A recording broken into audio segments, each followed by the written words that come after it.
Buenos días. Vamos a seguir hablando del franquismo, donde se vivía también con Franco. El manicomio como excusa. Así usó el franquismo la reclusión psiquiátrica para reprimir mujeres tras 1936.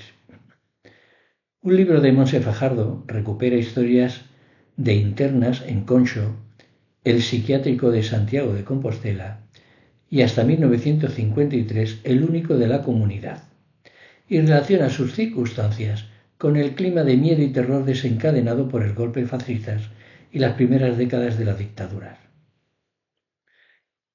Nos dice Daniel Salgado, el miedo. Lo que definió aquella época fue sobre todo el miedo. Los cadáveres aparecían cada día en las cunetas.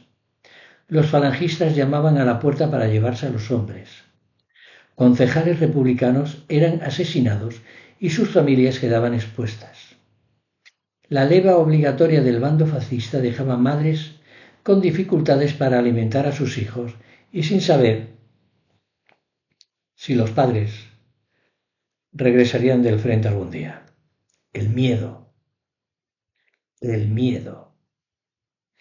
Estas y otras circunstancias aparecen reflejadas en los expedientes de mujeres internadas en el manicomio de Concho, en Santiago de Compostela. La periodista e investigadora Montse Fajardo ha recuperado sus historias en un libro, Rotas. Las mulleres que o franquismo agochou en Compostela, Rotas, las mujeres que el franquismo escondió en Compostela, 2024. Lo podéis encontrar en cualquier librería. En la Casa del Libro lo podéis encontrar. Propone una mirada inédita sobre cómo el franquismo se sirvió de la psiquiatría para justificar una represión con evidente sesgo machista. Data su cosa aguda desde el comienzo del movimiento, dice el expediente de Felisa. Montse Fajardo omite apellidos y cambia nombres para preservar la intimidad. Por las anotaciones del documento, no se trataba de una persona afecta a los alzados, es decir, a los golpistas, a los asesinos. En la sesión, con el doctor, denuncia, me hacen muchas cosas en el hotel y él diagnostica delirio persecutorio. El médico no concreta más, pero Fajardo, Montse Fajardo, deduce que, al fondo, hay un episodio de violencia sexual.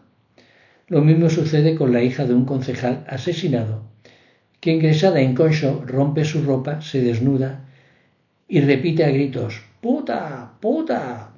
¡Está embarazada! No puedo asegurar que fuese violada, dice la autora, y sin embargo todo apunta a ello. La violación de familiares de ediles demócratas asesinados fue arma de guerra de los golpistas, de los asesinos, como Franco. La mujer estaba embarazada y sin pareja conocida. De ahí los gritos. El trabajo de Montse Fajardo, que le valió el premio de ensayo de la Semana do Libro de Compostela, se mueve entre silencios, palabras no dichas, fueras de campo, el reverso de la documentación oficial, papeles deteriorados, entre comillas. De las agresiones sexuales cometidas al amparo de la nueva situación política, no queda rastro documental. No hay certificados de las rapas, ni de los tatuajes que le hicieron con cruces de la iglesia. No hay expedientes que recojan los nombres de las obligadas a ingerir aceite de ricino, ni archivos que atesoren lo padecido en las violaciones. Aún así, fue la memoria oral de nuevo la que enmendó el callar de la historia. El corazón de Rotas del libro es, sin embargo, documental. El archivo del Hospital Psiquiátrico de Concho, depositado en el Archivo de Galicia, en la Cidade da Cultura de Santiago de Compostela. Solo se conserva uno de cada 4 expedientes de los años de la Guerra Civil. Que no fue una guerra civil, fue un asesinato masivo de demócratas. Lo sabemos por la numeración, explica Monse Fajardo. Algunos son muy ricos en detalles e incluyen las respuestas de las enfermas. Otros son muy vagos. Muchas mujeres duraron apenas en Concho unos meses, especialmente las pobres. El médico pasaba una vez cada 14 meses, cada 14 meses. Si la interna o sus familiares no tenían dinero para pagar, muchas no llegaban a la segunda consulta. Incluso en situaciones tan extremas como la de un manicomio bajo una dictadura había grados. Si había algo peor que ser una mujer en el franquismo, era ser una mujer loca en el franquismo. Y peor todavía era ser una mujer loca y pobre en el franquismo. Al marido de Manuela Buin, el estibador y sindicalista de la CNT, Antonio Meaños, lo asesinaron el 15 de agosto del 36. Lo sacaron de la cama que compartía con Manuel y con su hija Carmen, entonces de 8 años. Fue la misma Buin la que encontró el cadáver de Antonio con un tiro en la sien. Entonces comenzó a llorar. Lloró y lloró y lloró durante días, tanto que su hija y su otro hijo, Tucho, tuvieron que mudarse con una amiga. Su madre no era capaz de atenderlos. Los altercados con las autoridades locales se sucedían.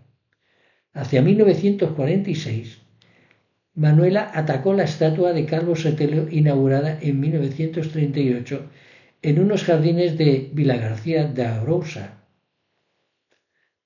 La trasladan a Concho el 23 de septiembre de 1946. Allí murió. Ese relato, cuyo rastro documental no se encuentra en la Ciudad de Cultura, sino entre los papeles de la Diputación de Pontevedra, el psiquiátrico dependía de las diputaciones. Lo conservó la memoria de Carmen Meaños. Fue ella quien se lo contó a Fajardo hace más de 20 años y es el origen remoto de Rotas. La familia anarquista de Coralia y Marusha con Carmen entablé amistad en un acto de memoria histórica, dice Monse. Siempre me decía que los investigadores hablábamos mucho de los que se marcharon y no de las que se quedaron. Marchar era un eufemismo, es decir, a los que habían asesinado. La palabra que reposaba por debajo eran asesinados y asesinadas. Entre las que se quedaron estaban, por ejemplo, Coralia y Marusha Fandiño Ricard, las célebres Marías, cuya estatua decora hoy en día la Alameda de la capital gallega. Aunque no llegaron a sufrir estancia en el manicomio, Monse Fajardo menciona su historia como ejemplo de las repercusiones de la violencia fascista en la salud mental de las mujeres. Nunca sabremos por qué ellas no lo contaron, si fueron violadas en aquellas noches en las que los falangistas las sacaron de su casa para castigar las ideas anarquistas y, en concreto, la militancia anarquista de sus hermanos Manuel, Anfoso y Antonio, huidos tras el golpe. Otra historiadora, Encarna Otero, investigó la vida de Asmaría. La cita Monse Fajardo. Consiguieron crear un mecanismo de defensa para sobrevivir. Enloquecieron y en su locura, escuálidas como si hubiesen salido de un campo de concentración sin dientes, se vistieron de luz y color. Así las inmortalizó la estatua del Parque Compostelano. Marusha y Coralia nunca entraron en Concho, que había abierto sus puertas en 1885, hasta que en 1953 abrió el psiquiátrico de Castro de Rei, en Lugo, y 6 años más tarde el de Toén, en Ourense. Fue el único sanatorio mental público de Galicia. ¿Cómo explica el psiquiatra David Simón durante el franquismo? No existe vocación de curación en Concho. La afirmación la sustentan cifras. Hasta 1968, la relación entre entradas y salidas definitivas y muertes es similar a la de un asilo de ancianos. En los expedientes revisados por Montse Fajardo del periodo de la guerra y la posguerra, el diagnóstico más repetido, casi unánime, es el de esquizofrenia. Pero lo que la autora de Rotas detecta en su vínculo, la tesis central del libro, con los avatares históricos. Usa, por ejemplo, el caso de Luisa, que narra el inicio del volumen. 24 años, ferrolana. La trasladan al manicomio compostelano en julio de 1939. Procedía de la cárcel de Ferrol, donde la había encerrado por insulto a la Fuerza Armada. El tribunal concluyó que sus facultades estaban alteradas a causa de la esquizofrenia y la envió a Concho. El expediente de Luisa señala que ya en septiembre le dice al médico que prefiere estar en la cárcel antes que en el psiquiátrico. El dictamen del doctor no hace más que corroborar que fue la situación represiva lo que llevó a Luisa a ser considerada loca. Montse Fajardo lo indica muy detalladamente. El médico anota que ella confiesa que no se dejará llevar por su corazón, que impulsado por sentimientos de justicia le dio el mayor disgusto de su vida. Luisa no fue de las peor paradas. A los 3 meses su familia la sacó del hospital. Me quieren hacer daño los de arriba. El análisis cuantitativo de lo sucedido en Concho en aquellos años resulta imposible. La pérdida de expediente y de otros materiales lo impide, si existe, a juicio de Fajardo, un elemento común: el miedo. Mucho miedo. Las mujeres cuyo ingreso está directamente relacionado con el golpe de Estado sienten miedo. De 3 tipos: por la situación, por lo que pasó a gente de su entorno o por lo que le pasó a ella misma. Me quieren hacer daño los de arriba, dice un apunte, como una rendija o una esfera de terror político escondida en la prosa burocrática del médico.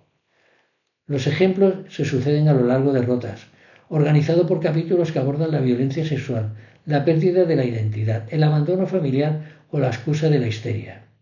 No es fácil romper el silencio del manicomio y de las mujeres que en él permanecieron durante la larga noche del franquismo, advierte Montse Fajardo, ya en la introducción al libro. Y sin embargo, este breve volumen, 121 páginas, contribuye a hacerlo. Con Franco se vivía mejor. Hasta luego.